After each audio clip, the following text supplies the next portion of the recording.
Welcome to யாவரும் கேளீர். நான் உங்க பத்ரி பேசுறேன். அதாவது இந்தியன் 3 படம் தியேட்டரில் தான் வெளிவரும் அப்படின்னு நம்ம ஏற்கனவே சொல்லியிருந்தோம்.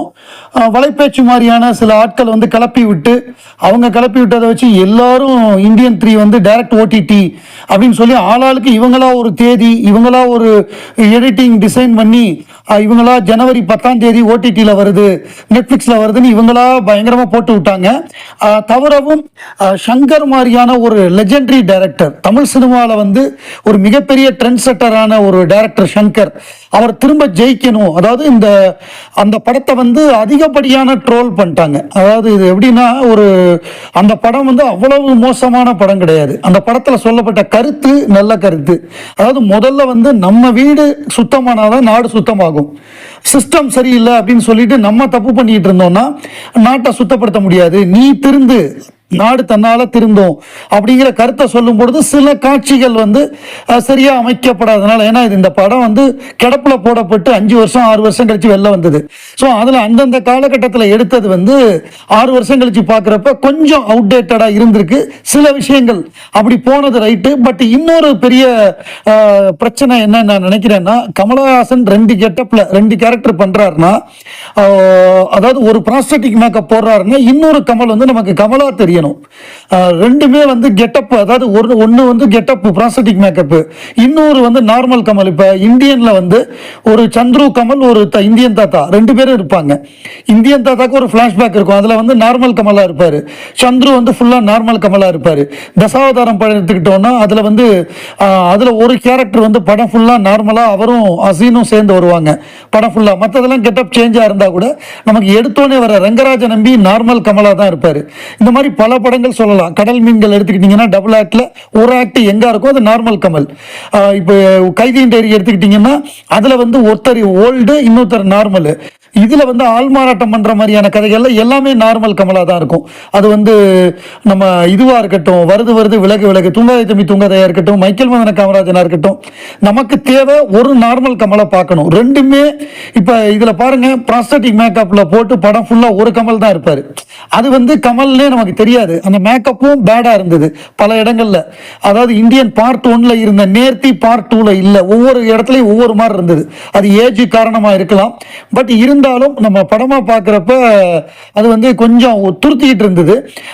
அதாவது ஒரு பார்ட்டா எடுத்திருந்தால் அந்த இன்னொரு கமல் சுதந்திர போராட்டம், அந்த பிரிட்டிஷ் அடிச்சு நொறுக்கிற அந்த பார்ட் 3 ட்ரெய்லர் போடுற கமல் வந்திருப்பாரு, நமக்கு சந்தோஷமா இருந்திருக்கும். பட் அது நடக்காம போயிடுச்சு, பரவாயில்ல. பட் பார்ட் 3ல வந்து அதை நம்ம அனுபவிக்கலாம். ஏன்னா உலகநாயகன் கமலஹாசன் அவர்களே சொன்னது வந்து, நான் ஒத்துக்கிட்டது வந்து இந்த கதைக்காக தான் நான் ஒத்துக்கிட்டேன். ஒரு பார்ட்டா எடுக்க சொன்னேன், பட் அவங்க 2 பார்ட்டா எடுத்திருக்காங்க. நான் வந்து பார்ட் 3க்காக தான் பார்ட் 2 ஒத்துக்கிட்டேன்னு சொன்னாரு. இப்ப சங்கருடைய கேம் சேஞ்சர் படம் வரப்போகுது பொங்கலுக்கு. ராம் சரண் நடித்து ஜனவரி 10ஆம் தேதி உலகமெங்கும் மிக பிரம்மாண்டமான படமா வரப்போது. இப்போ ஒரு பேட்டி கொடுத்திருக்காரு. இந்தியன் 2 சந்தித்த விமர்சனங்கள் உங்களின் அடுத்த படைப்புகளுக்கு நெருக்கடி ஏற்படுத்தியதாக உணர்ந்தீர்களா? அப்படியெல்லாம் இல்லை. நான் ஒரு நல்ல விஷயத்தை சொல்ல நினைத்தேன். அந்த வகையில் எனக்கு சந்தோஷம்தான். வீடு சுத்தமானால் நாடு சுத்தமாகும் என்பது அருமையான அவசியமான விஷயம்தான். அதை எப்படி பிராக்டிக்கலாக நடைமுறைப்படுத்த முடியும் என்ற விஷயம் இருந்தாலும் இது முக்கியம்தான். நடுவில் 2 செய்திகள் பார்த்தேன். தெலுங்கானாவில் மாநகராட்சி பெண் இன்ஜினியர் ஒருவர் லஞ்சம் வாங்கி குவிக்கிறார்னு அவரின் கணவரே வீடியோ எடுத்து கொடுத்து மனைவியை சிக்க வைத்த போது அதை இந்தியன் 2 எஃபெக்ட் என்று போட்டார்கள். நாம் நினைத்த ஒரு விஷயம் நடக்குது இல்லையா, அது சந்தோஷம். 2 நாளுக்கு முன்னாடி ஒரு ஆட்டோ டிரைவர் தன்னிடம் பயணம் செய்த பெண்ணிடம் இருந்து தங்கச் சங்கிலியை பறித்து கொண்டு போய் விடுகிறார். அவர் பையன் அதை தெரிந்து கொண்டு அப்பாவை கூட்டி போய் போலீஸ் ஸ்டேஷனில் ஒப்படைத்து விடுகிறார். இதையெல்லாம் பார்க்கும்போது சந்தோஷம்தான். இந்தியன் 2விற்கு இப்படி விமர்சனங்கள் வரும்னு எதிர்பார்க்கல, வந்துவிட்டது.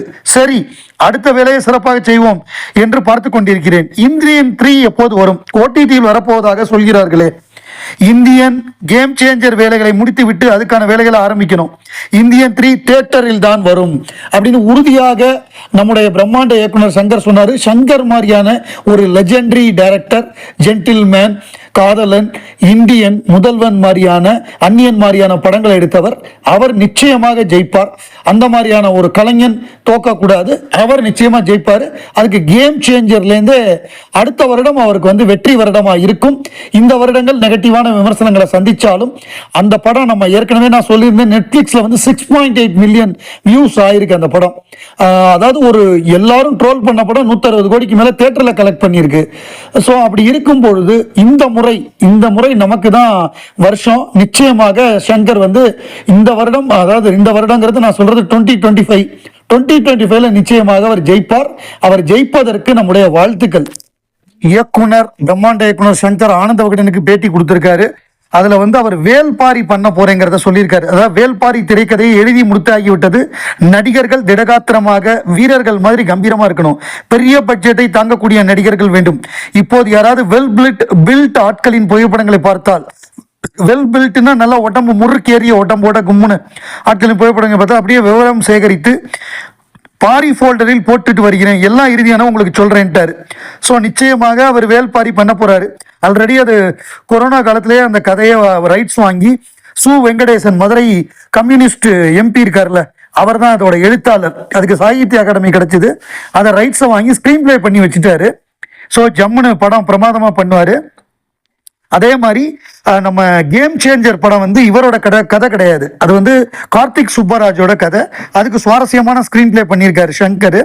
இந்த படத்தை பார்த்தீங்கன்னா ராம் சரணும் நானும் சேர்ந்தா எப்படி இருக்கும்னு நினைத்து வருகிறவர்களுக்கும் நிச்சயம் ஆச்சரியங்கள் காத்திருக்கின்றன. ஒரு நல்ல ஒரு ப்ளசன்ட் எக்ஸ்பீரியன்ஸாக இருக்கும். என்னோட சில கதைகள் எந்த ஹீரோவும் பொருந்தும் யூனிவர்சல் தீமாக இருப்பதால் பெரிய ஹீரோவுக்கு கச்சிதமாக இருக்கும் அப்படின்னு சொல்றாரு. அதாவது வேல்பாரியில வந்து பெரிய பட்ஜெட்டை தாங்கக்கூடிய நடிகர்கள் வேண்டும் அப்படின்னு சொல்றப்ப நிச்சயமாக அதுல கமல் சார் ஒரு ரோல் பண்ண வாய்ப்பு இருக்கு. பெரிய பெரிய ஆட்களை தான் போடுவாங்க பேன் இண்டியாவா. தமிழ்ல வந்து கமலஹாசன், ரஜினிகாந்த் இருக்க வாய்ப்பு இருக்கு. அதே மாதிரி வேற தெலுங்குல வந்து பெரிய பெரிய ஆட்கள் ராம் சரண் கூட நடிக்க வாய்ப்பு இருக்கு. அல்லு அர்ஜுன் வாய்ப்பு இருக்கு. கன்னடால யஷுக்கு வாய்ப்பு இருக்கு. யாரெல்லாம் பெரிய பட்ஜெட்டை தாங்கக்கூடிய பேன் இண்டியன் ஸ்டாரோ எல்லாத்தையும் பிடிச்சி போட்டுருவாருன்னு நினைக்கிறேன். கல்கி 2898 AD ஒரு மிகப்பெரிய ஒரு பேன் இண்டியன் படமாக வெளிவந்து மாபெரும் வெற்றி பெற்ற படம். ஸோ அந்த படம் வந்து 1000 கோடிக்கு மேலே கலெக்ட் பண்ணது நம்ம எல்லாருக்குமே தெரியும். அந்த படம் இப்பொழுது ஜப்பானிய மொழியில் ரிலீஸ் ஆக போகுது. 1/3/2025, அதாவது ஜனவரி 3/1/2025, ஜனவரி 3ஆம் தேதி 2025 ஜப்பானில் வந்து மிகப்பெரிய ரிலீஸாக இருக்க போகுது.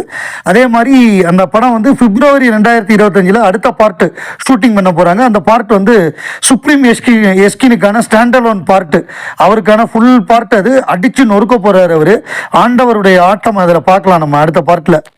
FIFA, அதாவது இன்டர்நேஷனல் ஃபுட்பால் ஃபெடரேஷன், அவங்களுடைய இன்ஸ்டாகிராம் FIFA வேர்ல்டு கப் அவங்களோட இன்ஸ்டாகிராம் பேஜில் வந்து மனிதன் உணர்ந்து கொள்ள இது மனித காதல் அல்ல அப்படிங்கிற நம்ம மெஸ்ஸியுடைய வேர்ல்டு கப்பு 2022 அர்ஜென்டினா ஜெயிச்ச வேர்ல்டு கப்பில் பின்னாடி வந்து குணா படத்தில் கமல்ஹாசன் வாய்ஸ், உலகநாயகனுடைய வாய்ஸில் வந்த பாட்டை போட்டு ஒரு பரபரப்பை ஏற்படுத்தி விட்டாங்க. அதை பார்த்த ஒரு ஜோக்கு பார்த்தேன். ரஜினியோட PRO வந்து FIFAக்கு ஃபோன் பண்ணாராம். ஃபோன் பண்ணி நீங்கள் வந்து கமல் சார் வாய்ஸில் அந்த பாட்டை போட்டிங்கல்ல, அது மாதிரி எங்கள் தலைவர் வந்து ஒரு பாட்டு பாடியிருக்காரு அடிக்கிது குளிர்னு, அந்த பாட்டையும் வச்சு கொஞ்சம் ரீல்ஸ் பண்ணுங்க அப்படின்னு கேட்டாராம். ஸோ அதுதான் நான் பார்த்த அந்த ஜோக்கு. அது போட்டால் எப்படி இருக்கும்?